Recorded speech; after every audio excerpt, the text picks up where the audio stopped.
56% কোঠা। ভাই আমরা কি স্টুডেন্ট না? আমরা কি লেখাপড়া করতেছি না? আমাদের বাপ মা কি লাখ লাখ টাকা ঢালতেছে না আমাদের পিছনে? লাস্ট পর্যন্ত যখন আমরা শুনবো যে আমরা বেকার, তুই বেকার কেন, তুই পরিবারের বোঝা, তখন আমরা কি করব? এটা কি প্রশাসন দায়িত্ব নেবে? একটা ছেলে বেকারত্বের কারণে ফাঁসি দেয়, আত্মহত্যা করে ভাই।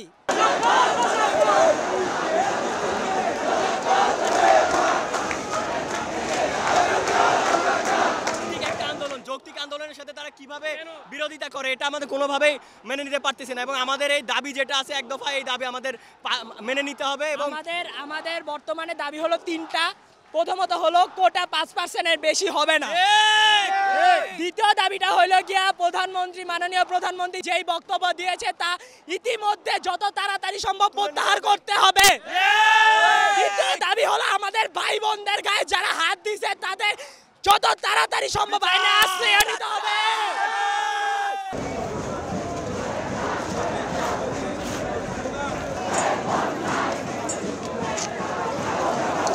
ঢাকা বিশ্ববিদ্যালয় বলেন, জাহাঙ্গীরনগর বিশ্ববিদ্যালয় বলেন, তাদের ওপরে কি পরিমাণ, আমাদের ভাই বোনের ওপর কি পরিমাণ অত্যাচার এবং নিপীড়ন করা হয়েছে, এইটাকে আমরা তুলনা করছি 71-এর কালো রাত্রির সাথে। এবং আমাদের যে আজকের যে আন্দোলন, এটা আমাদের আজকের না, আমরা গত কয়েকদিন ধরে আমরা কোটা বিরোধী আন্দোলন করছি। আমাদের যৌক্তিক দাবি এটা, কোটা কখনো 5%-এর উপরে রাখা যাবে না। একজন মুক্তিযোদ্ধা কখনো এইটা চিন্তা নিয়ে করেননি যে আমি আমার ফিউচার জেনারেশন বসে থাকে খাবে, এই জন্য আমি যুদ্ধ করবো, স্বাধীন করবো। তারা কখনো কেউ এটা করেনি। আপনি কখনো ইনকাম করেন না, বাচ্চাদেরকে পড়াশোনা করেন না, এই জন্য যে আমি বৃদ্ধ বয়সে তাদের বসে থেকে খাবো। আমরা এই আন্দোলনের ব্যবস্থা নিয়েছি। আমাদের ওপর বাইরে থেকে আমাদের ওপর কত প্রকার হুমকি আসে, এটা কেন আসবে আমাদের ওপরে? সরকারের উচিত, প্রশাসনের উচিত আমাদেরকে আমাদের পাশে থেকে আমাদেরকে সাহায্য করা, কিন্তু তা না করে আমাদের ওপর তারা হুমকি দিচ্ছে। এটা কিসের জন্য করা হচ্ছে এটা?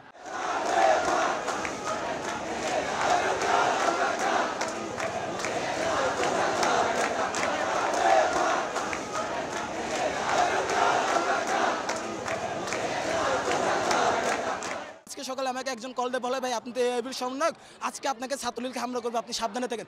ছাত্রলীগকে আমাকে হামলা করা, ছাত্রলীগ এই দেশকে স্বাধীন করে নাই। এই দেশকে স্বাধীন করছে মুক্তিযোদ্ধারা। কোটার যে বৈষম্য, এটা মুক্তিযোদ্ধার চেতনার বিরোধী। মুক্তিযোদ্ধারা এই ধরনের বৈষম্য যাতে আমাদের পূর্ব বাংলায় না থাকে, এই জন্যই তারা মুক্তিযুদ্ধ করেছিল।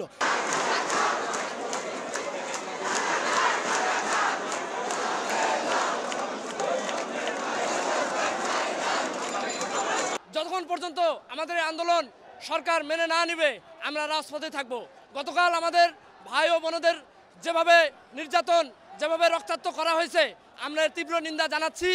মাননীয় প্রধানমন্ত্রীর কাছে আমার আবেদন, বাংলাদেশের শিক্ষা ব্যবস্থা শেষ না, অলরেডি শেষ হয়ে গেছে।